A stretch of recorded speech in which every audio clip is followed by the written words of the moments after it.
Hello everyone, मेरा नाम पूर्णिमा शुक्ला है और गुरुकुल माइंड के इस शानदार प्लेटफॉर्म पर आप सभी का स्वागत है। आज की जो हमारी क्लास होने वाली है वो बहुत ही इंपॉर्टेंट है, क्योंकि आज हम जो न्यूज़ डिस्कस करने वाले हैं वह सिर्फ करंट के लिहाज से ही नहीं बल्कि आपकी ह्यूमैनिटी के सब्जेक्ट यानी हिस्ट्री के लिए भी बहुत ही इंपॉर्टेंट है। तो चलिए स्टार्ट करते हैं कि हमारी न्यूज़ क्या है। तो हमारी न्यूज़ है, Tamil Nadu CM Stalin announce 1 million prize for describing Indus valley script. अभी हाल में ही तमिलनाडु के जो सीएम है एमके स्टालिन, उन्होंने ये घोषणा की है कि जो भी सिंधु घाटी सभ्यता की जो लिपि है उसको पढ़ लेगा या समझ लेगा उसको 10 लाख रुपए का इनाम दिया जाएगा। तो उसी पर चलिए चर्चा करते हैं कि क्या क्या इसके अंतर्गत हम पढ़ेंगे। तो तमिलनाडु में सिंधु घाटी सभ्यता के रहस्यमयी अवशेष प्राप्त हुए हैं। तो उसमें हम पहले क्या क्या कवर करेंगे। तो सबसे पहले हम जानेंगे कि न्यूज़ क्या है, फिर हम जानेंगे थोड़ा सा कि इसका जो बैकग्राउंड था, इसकी जो पृष्ठभूमि है, सिंधु घाटी सभ्यता की जो साक्ष्य है वो तमिलनाडु में मिले हैं। तो उससे पहले हम ये जानेंगे कि सिंधु घाटी सभ्यता क्या थी और क्या क्या चीज़ें वहाँ से मिली थी और क्या क्या कैसे पता चला कि वो तमिलनाडु में जो भी चीज़ें मिली हैं वो सिंधु घाटी सभ्यता से कोरिलेट करता है। फिर हम जानेंगे कि तमिलनाडु में सिंधु घाटी सभ्यता से क्या क्या मिला है, सिंधु घाटी सभ्यता की जो भी संकेत मिले हैं खुदाई में क्या क्या मिला है जो सिमिलर है, ये जानेंगे। फिर जानेंगे सिंधु घाटी सभ्यता से संबंध और समानता, जो तमिलनाडु में खुदाई की गई है उससे जो सिंधु घाटी की क्या समानता और क्या संबंध है। और एट लास्ट हम प्रैक्टिस क्वेश्चन करेंगे। तो चलिए मूव ऑन करते हैं पहले कि न्यूज़ क्या है। तो न्यूज़ है कि अभी तमिलनाडु के मुख्यमंत्री एमके स्टालिन ने उन विशेषज्ञों या संगठनों के लिए 10 लाख डॉलर के पुरस्कार की घोषणा की है जो सिंधु घाटी सभ्यता की लिपियों को समझने में सफल होंगे। मतलब उन्होंने कहा है कि जो भी सिंधु घाटी सभ्यता की जो लिपि है उसको समझ लेंगे उसको वो 10 लाख डॉलर का पुरस्कार देंगे। उन्होंने ये भी बोला कि हम सिंधु घाटी सभ्यता की लिपि को समझने में सक्षम नहीं हैं। उन्होंने कहा कि हम अभी तक, मतलब ये कहा जाता है कि बिना सिर्फ एक जो खुदाई की गई जो पुरातत्ववेदता है उन्होंने जो अवशेष पाए हैं उससे एक कंक्लूजन निकाला है, जबकि उसकी लिपि को अभी तक पढ़ा या समझा नहीं जा पाया है। तो अगर बिना पढ़े इतनी कुछ चीज़ें मिलती, इतनी चीज़ें हमें पता चलती है कि वो अपने कितने ग्रोइंग एज पर थी, तो अगर सोचो उसकी सभ्यता की जो लिपि अगर वो पढ़ लेंगे तो हमें बहुत सारी जानकारी मिलेगी। तो ये वही कह रहे हैं कि हम अभी तक उसको पढ़ नहीं पाए जो कभी फलती फूलती थी। ये 100 साल बाद भी एक रहस्य बना हुआ है। मतलब इतने साल हो गए इसकी खुदाई की, इस पे इतना खोज की जा रही, पर फिर भी अभी तक कहीं से भी कोई क्लू नहीं मिल पाया कि कोई भी इसकी लिपि को पढ़ ले या समझ सके। दुनिया भर के पुरातत्वविद, तमिल कंप्यूटर विशेषज्ञ और भाषाविद इस लिपि को समझने के प्रयास कर रहे हैं। मतलब ऐसा नहीं है कि लोग कोशिश नहीं कर रहे हैं, क्योंकि इतनी ज़्यादा अच्छी और इतनी उन्नत ये व्यवस्था थी कि हर कोई चाह रहा है कि थोड़ा इसको समझा जाए और बहुत प्रयास भी किया जा रहा है। तो उसमें कौन कौन प्रयास कर रहा है? पुरातत्वविद कर रहे हैं, तमिल कंप्यूटर और जो भी विशेषज्ञ हैं, भाषाविद, सब लोग जो है इसको समझने का प्रयास कर रहे हैं। शोध को प्रोत्साहित करने के लिए सरकार ने, अच्छा इस काम में, क्योंकि कोई भी काम का मोटिवेशन आपको तब मिलता है जब थोड़ा सा आपको मनी फैक्टर रहता है, तो इसमें ये बताया जा रहा है कि इस जो शोध है इसको प्रोत्साहित करने के लिए जो गवर्नमेंट है उन्होंने बोला है कि 10 लाख डॉलर देंगे। उन्होंने चेन्नई में सर जॉन मार्शल द्वारा सिंधु घाटी सभ्यता की खोज की शताब्दी में भाग लेते हुए कहा। तो चेन्नई में वो गए थे, सर जॉन मार्शल जो सिंधु घाटी सभ्यता की जो वहाँ पे प्लेस है वहाँ पर गए थे। वहाँ पर ही उन्होंने ये बोला कि जो कोई भी इसको पढ़ लेगा उसको 10 लाख डॉलर का इनाम दिया जाएगा। तो ये तो हमारी हो गई न्यूज। अब हम इसमें नेक्स्ट जानते हैं कि नेक्स्ट क्या है। तो नेक्स्ट हमने बोला था कि अब हम पहले जान लेंगे कि सारी चीज़ें हमने जान ली कि अच्छा ये खोज हुई, तमिलनाडु में मिली और सिंधु घाटी सभ्यता से मिलता जुलता है और ये पता चलता है कि इसका विस्तार वहाँ तक था। अब हम थोड़ा सा पृष्ठभूमि जानेंगे कि सिंधु घाटी सभ्यता क्या थी, उसके बारे में थोड़ा पढ़ते हैं। तो अगर बात करें हम सिंधु घाटी सभ्यता की, तो ये भारत की सबसे प्राचीन सभ्यता थी। ये माना जाता है कि जो भारत का इतिहास है वह सिंधु घाटी सभ्यता से ही स्टार्ट होता है और इसे हड़प्पा सभ्यता भी कहा जाता है। अब इसे हड़प्पा सभ्यता इसलिए कहा जाता है क्योंकि जो सिंधु घाटी सभ्यता की पहली साइट की खोज की गई थी 1921 में की गई थी दयाराम साहनी के द्वारा। तो जो पहला स्थल खोजा गया था हड़प्पा, ये पहला स्थल था सिंधु घाटी सभ्यता का और इसमें सबसे ज़्यादा साइट्स भी यहीं से मिलती हैं। सबसे ज़्यादा साइट्स भी यहीं से मिलती हैं। तो इस वजह से इसको हड़प्पा सभ्यता कहा जाता है। जनरली हमारे के यहाँ भी एक अवधारणा भी है कि जो घर का पहला बच्चा होता है उसके हिसाब उसी के नाम पर पापा मम्मी को बुलाया जाता है ना। फॉर एग्जाम्पल के सोनू की मम्मी सोनू के पापा, तो उसी प्रथा को फॉलो करते हुए भारत में सिंधु घाटी सभ्यता को हड़प्पा सभ्यता भी कहा जाता है। ठीक है। और विश्व की अन्य सभ्यताओं में सबसे उन्नत और नगरीय सभ्यता थी। मतलब विश्व में और भी सभ्यताएं थी जैसे मिस्र, मेसोपोटामिया, चाइना, ये सारी सभ्यताओं में ये सबसे ज्यादा उन्नत और सबसे ज्यादा नगरीय थी। ठीक है। इस सिंधु घाटी सभ्यता की खोज सर जॉन मार्शल ने 1921 में की थी। 1921 में ही सर जॉन मार्शल ने इस सभ्यता का नाम सिंधु घाटी सभ्यता रखा। ठीक है। और उन्हीं के ही इनके ही नेतृत्व में दयाराम साहनी और राखलदास बनर्जी दोनों लोग काम कर रहे थे। और 1921 में दयाराम साहनी ने हड़प्पा स्थल की खोज की और 1922 में राखलदास बनर्जी ने मोहनजोदाड़ो की खोज की थी। ठीक। ये सभ्यता का जो कालक्रम है माना जाता है कि 3300 ईसा पूर्व से 1300 ईसा पूर्व तक अस्तित्व में था। ये माना जाता है इसका जो टाइम पीरियड था। यह सभ्यता सिंधु नदी और उसकी सहायक नदियों के आसपास के क्षेत्र में विकसित हुई थी। तो कहाँ कहाँ पर विकसित थी सिंधु घाटी सभ्यता? सिंधु और उसकी सहायक नदियां। सिंधु घाटी सभ्यता के लोग पक्के मकानों में रहते थे। जो सिंधु घाटी के लोग थे वो पकी हुई ईंटों के घरों में रहते थे। मतलब उस टाइम पर अगर हम उसके बाद देखा जाए सिंधु घाटी सभ्यता का अंत हो गया, उसके बाद जब देखते हैं तो लोग कच्ची कच्ची ईंटें बनाना स्टार्ट करते हैं, कच्चे घरों में रहते हैं। पर हम यहाँ पर अगर देखते हैं सिंधु घाटी सभ्यता में तो ये अपने आप में इतनी ज्यादा ग्रोइंग थी कि लोग पक्के मकानों में रहते थे, है ना। 2 मंजिला घर रहते थे उनके। ठीक है। 2 मंजिला घरों में रहते थे। पक्की नालियां होती थी, ड्रेनेज सिस्टम बहुत अच्छे होते थे कि इस तरह से उनके ड्रेनेज सिस्टम होते थे। और जो घर बने होते थे वो ग्रिड पद्धति पे बने होते थे और रोडें जो होती थी 90 डिग्री के एंगल पर काटती थी। मतलब आने जाने का प्रॉपर रास्ता था और घर बनते थे, फिर रास्ता रहता था। तो ये लोग इतने ग्रोइंग थे। अगर हम ग्रिड पद्धति की बात करें तो हमें लगता है कि अब के जमाने में शायद ग्रिड पद्धति का यूज किया जाता था, पर नहीं, ये 3300 ईसा पूर्व भी करते थे सिंधु घाटी के लोग। इस सभ्यता के लोगों ने कांस्य का निर्माण किया था। ये माना जाता है कि जो सिंधु घाटी के लोग थे वो ब्रॉन्ज का काफी यूज करते थे। वहां से काफी प्रमाण भी मिलते हैं, जैसे ब्रॉन्ज की मूर्ति वगैरह मिलती है। तो इसको जो है कांस्य युग में भी रखा जाता है। सिंधु घाटी सभ्यता के लोगों ने सूती कपड़े बुने थे। सूती कपड़े से ये परिचित थे क्योंकि कपास की खेती के भी अवशेष हमें मिलते हैं।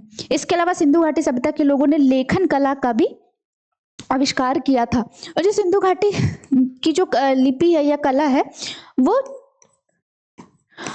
भाव चित्रात्मक है।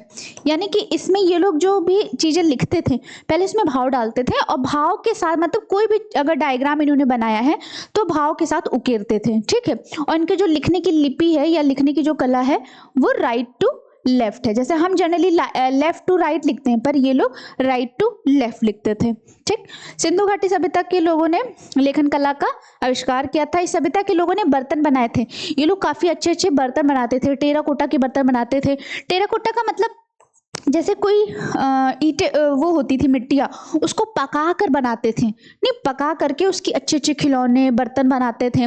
और ये लोग काफ़ी अच्छी नक्काशी करते थे, उस पर भित्ति चित्र वगैरह बनाते थे। तो ये लोग बर्तन बनाने में काफ़ी सक्षम थे और बहुत अच्छी अच्छी बर्तन बनाते थे। काफ़ी सारे हमें वहाँ से अवशेष प्राप्त होते हैं। सिंधु घाटी सभ्यता के लोगों ने नावें, मूर्तियाँ और हाथी दांत से सौंदर्य प्रसंस्करण आदि बनाते थे।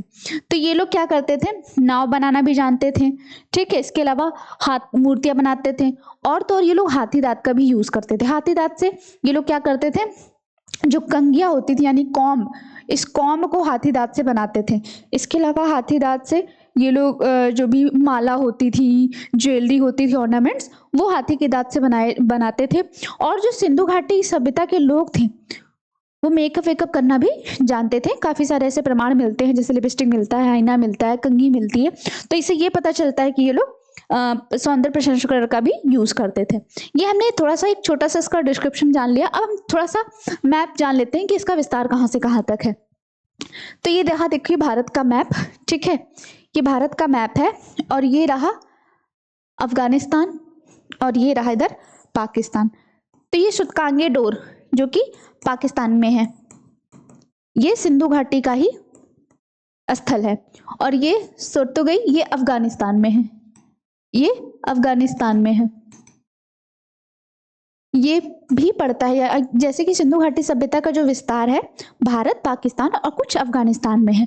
तो ठीक है, तो सूरतेगई कहाँ पे पड़ता है? अफगानिस्तान में। अगर हम भारत की बात करें, ठीक है, तो भारत में आपका पड़ता है मोहनजोदाड़ो, सॉरी ये मोहनजोदाड़ो ये यहाँ पाकिस्तान का पार्ट है, ये पाकिस्तान के लड़काना जिले में है, पाकिस्तान के लड़काना जिले में है।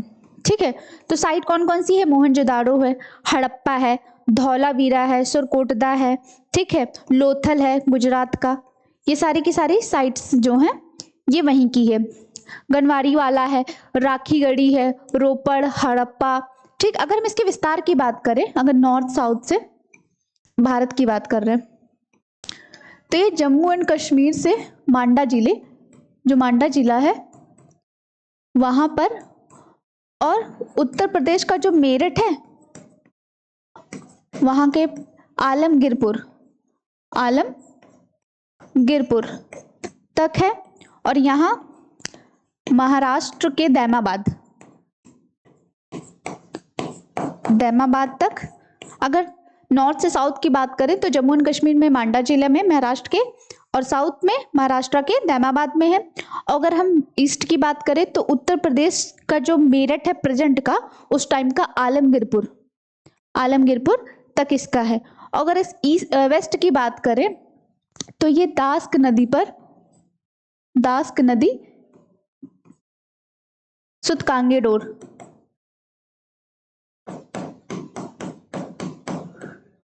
या बलूचिस्तान, यहां तक इसका विस्तार पाया जाता है। ठीक, तो ये एक मैंने आपको रफ बता दिया कि क्या सिंधु घाटी सभ्यता का विस्तार कितना है। अगर एरिया की बात करें तो अप्रॉक्स इसका जो एरिया है वो 13 लाख किलोमीटर स्क्वायर है। तो ये लगभग इतना इसका एरिया का विस्तार है। और अगर साइट्स की बात करें तो टोटल अभी तक 2800 साइट्स का पता लगाया जा चुका है, और हर दिन या हर साल कुछ नई साइट्स मिलती रहती है। अगर हम लास्ट साइट की बात करें तो लास्ट हमको मिली थी 2014 में, राजस्थान के खेताड़ी में मिली थी, जिससे ये पता चलता था कि ये लोग टिन वगैरह से भी परिचित थे। ठीक, और अभी रिसेंट न्यूज़ क्या है कि तमिलनाडु में भी उसके साक्ष्य मिले हैं। ठीक, चलिए फिर पूछते हैं कि खुदाई में क्या क्या मिला। तो अगर हम खुदाई की बात करें तो तुत्तुकुड़ी जिले के शिवगलाई स्थल पर, कौन से स्थल पर? तुत्तुकुड़ी जिले के शिवगलाई स्थल पर खुदाई के दौरान यहाँ 700 से अधिक कलाकृतियां मिली हैं। टोटल कितनी कलाकृतियां मिली हैं? 700 से अधिक कलाकृतियां मिलती हैं, जो कि क्या करते हैं? संकेत करते हैं कि सिंधु घाटी सभ्यता का विस्तार यहाँ तक था। ठीक, इसके अलावा इसमें काले और लाल रंग के बर्तन, मिट्टी से बना सूत, काटने का उपकरण, धूम्रपान के लिए मिट्टी और से बनी पाइप, कांच की चूड़ियां, इंद्रगोप यानी कि यहाँ पे स्टोन मिले हैं, जो रेड वाले स्टोन होते हैं वो, और शंख आदि शामिल है। तो क्या क्या मिला है? कहाँ से? तमिलनाडु के तुत्तुकुड़ी जिले के शिवगलाई स्थल पर क्या क्या मिला है? तो काले और लाल रंग के बर्तन मिले हैं, जो कि विशेषता है हड़प्पा सभ्यता की।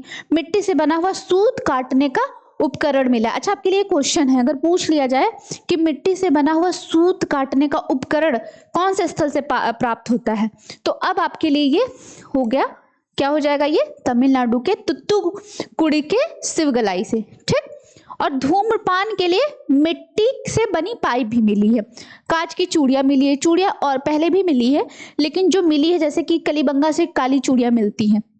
ठीक है, तो यहाँ राखीगढ़ी से भी चूड़ियों के अवशेष मिलते हैं। तो जो चूड़ियां मिली हैं उसमें सिमिलैरिटी है, तो इसीलिए कहा जाता है कि ये सिंधु घाटी सभ्यता के से मिलती जुलती है।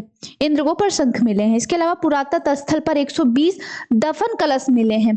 अच्छा, यहाँ पर कलश वगैरह जो हैं काफी, क्योंकि लोग तंत्र मंत्र वगैरह भी जानते हैं, तो कलश और मटके ये सब पहले भी मिलते हैं और अभी भी मिले हैं। 120 दफन कलश भी मिले हैं, जिसमें धान का भूसा है, जिसकी कार्बन डेटिंग से ये साबित हुआ कि ये 3200 साल पुराना है। जबकि अगर सिंधु घाटी की बात करें तो ये 3300 से 1300 के बीच का टाइम पीरियड है। और यहाँ से कार्बन डेटिंग से क्या पता चल रहा है कि ये 3200 साल पुराना है। तो क्या मिला है? 120 दफन कलश, जिसमें क्या मिला है? धान का भूसा। अच्छा, अभी तक हमें सिर्फ दो जगह से ही, एक तो लोथल से मिलता है, ठीक है, धान का भूसा, और अब हमें कहाँ से मिल गया? अब हमें तमिलनाडु से भी धान का भूसा मिलता है। ठीक, तो ये पूछ सकता है कि अच्छा बताओ और कहाँ से मिलता है। ठीक, तो खुदाई में क्या क्या मिला है? लाल और काले रंग के बर्तन मिले हैं, मिट्टी से सूत काटने वाले उपकरण, सूत काटने के उपकरण, धूम्रपान के लिए मिट्टी से बना हुआ पाइप, कांच की चूड़ियां, इंद्रगोप और 120 दफन कलश मिले हैं जिसमें धान का भूसा है। ठीक, चलिए देख लेते हैं क्या क्या मिला है। तो देखिए ये कलश है, ये जो है कलश जिसमें भूसे भरे हुए ये मिला है। ये है हमारा इंद्रगोप। ठीक है, और ये देखिए ये भी कलश के ही प्रमाण है कि अंदर इसमें भूसे भरे हुए हैं। ठीक है,